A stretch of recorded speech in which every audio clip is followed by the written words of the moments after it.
The fluorescent lights of the emergency room cast harsh shadows across Maria's weathered face as she clutched the crumpled $20 bill in her trembling hand. It was all she had left in the world, the last remnant of 3 jobs, 14-hour days, and dreams deferred for her daughter's medical bills. The receptionist's words echoed in her mind like a death sentence. "I'm sorry, ma'am, but without insurance coverage, we'll need payment up front." $20 wouldn't even cover the parking fee, let alone the treatment her 8-year-old Sophia desperately needed. Maria had always been the one others turned to in their darkest hours. The neighbor who brought soup when someone fell ill. The coworker who stayed late to help a struggling colleague meet deadlines. The friend who answered midnight phone calls without complaint. But now, sitting in that sterile waiting room with Sophia's fevered head resting against her shoulder, Maria felt more alone than she ever had in her 34 years of life. "Mommy, it hurts," Sophia whispered, her voice barely audible above the ambient noise of medical equipment and hushed conversations.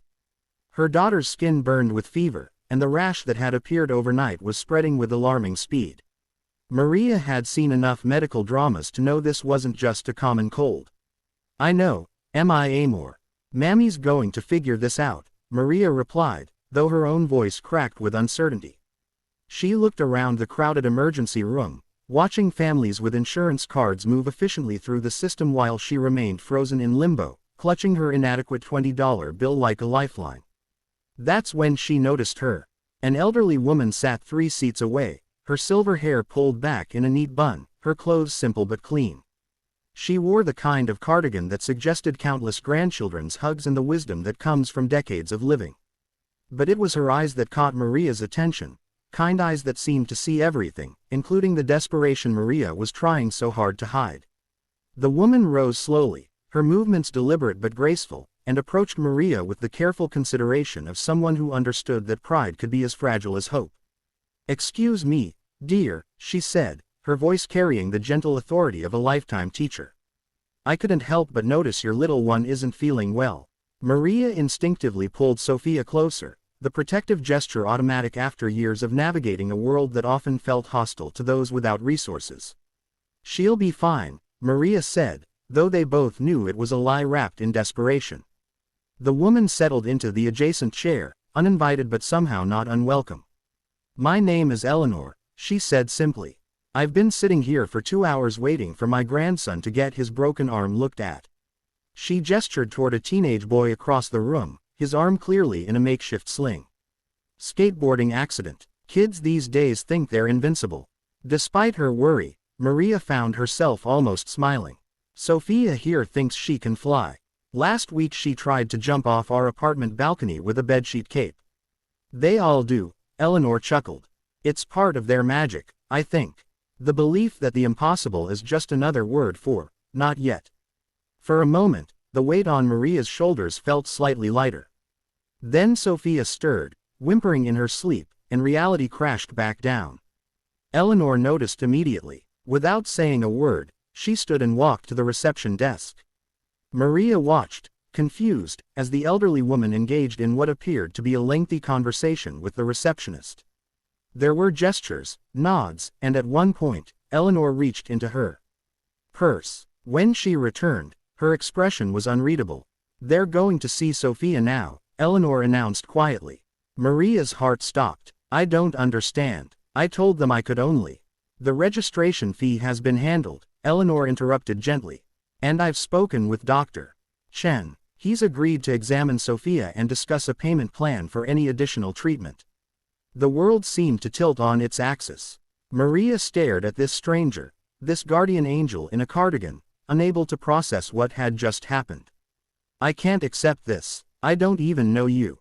"I can't." Eleanor sat back down and took Maria's free hand in both of hers. Her skin was soft but strong, marked by age spots and thin scars that told stories of a life fully lived. 37 years ago, I sat in a hospital room much like this one, holding my premature son and watching him fight for every breath. I was young, scared, and completely broke. My husband had left us 6 months earlier, and I was working 2 minimum-wage jobs just to keep our apartment. Maria's throat tightened as she recognized her own story in Eleanor's words.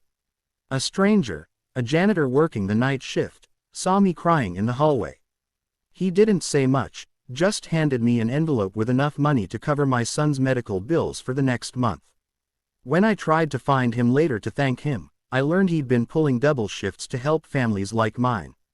He'd grown up poor himself and understood what it meant to watch your child suffer because you couldn't afford help. Sophia stirred again, and Eleanor's voice grew softer. That janitor saved my son's life. More than that, he saved mine. He showed me that kindness isn't about having enough, it's about giving what you can when it matters most. But I don't know how I'll ever repay you, Maria whispered, tears streaming down her cheeks. Eleanor smiled, and in that smile, Maria saw decades of accumulated wisdom, joy, and loss. You'll know when the time comes. Someday, you'll see someone sitting where you're sitting now, holding their child and feeling like the world has forgotten them. And you'll remember this moment. A nurse appeared, clipboard in hand. Sophia Martinez. Maria stood on unsteady legs, Sophia heavy in her arms. As they followed the nurse toward the examination rooms, she turned back to Eleanor. "Thank you," she said, the words feeling inadequate for the magnitude of what had just happened. "Take care of that beautiful girl," Eleanor replied. "The world needs her light." 3 hours later, Sophia was diagnosed with a severe allergic reaction that could have been life-threatening without proper treatment. The antibiotics and care she received that night not only saved her life but prevented what could have been permanent complications. Dr. Chen, true to his word, arranged a payment plan that Maria could manage with her 3 jobs. But more importantly, he connected her with a social worker who helped her navigate assistance programs she hadn't known existed. As they prepared to leave the hospital, Sophia finally awake and alert, Maria looked around the waiting room for Eleanor. The elderly woman was gone, but the teenage boy with the broken arm waved at Sophia from across the room. "Where's the nice lady?" Sophia asked. "She had to go home," Maria replied, though she suspected Eleanor had left the moment she knew Sophia was safe. 6 months later, Maria was working at a new job with benefits, a position she'd learned about through the social worker Eleanor's kindness had connected her with. Sophia was thriving in school, her natural curiosity and intelligence finally getting the support they deserved. It was during her lunch break on a rainy Tuesday that Maria saw her. A young mother sat in the corner of the hospital cafeteria, holding a toddler who was clearly unwell. The woman's shoulders shook with silent sobs as she stared at what appeared to be a medical bill. Her clothes were clean but worn, her shoes held together with tape, and her eyes held the same desperate fear Maria remembered so well. Without hesitation, Maria approached the table.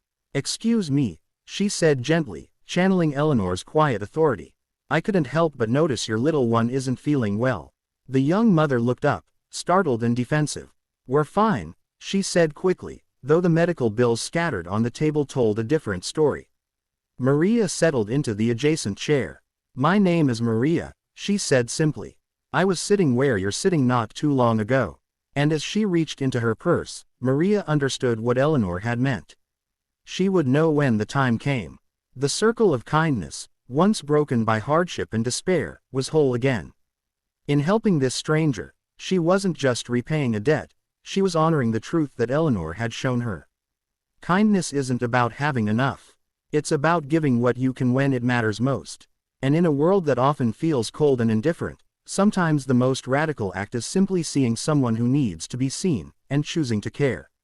The fluorescent lights still cast harsh shadows, but they no longer felt quite so cold.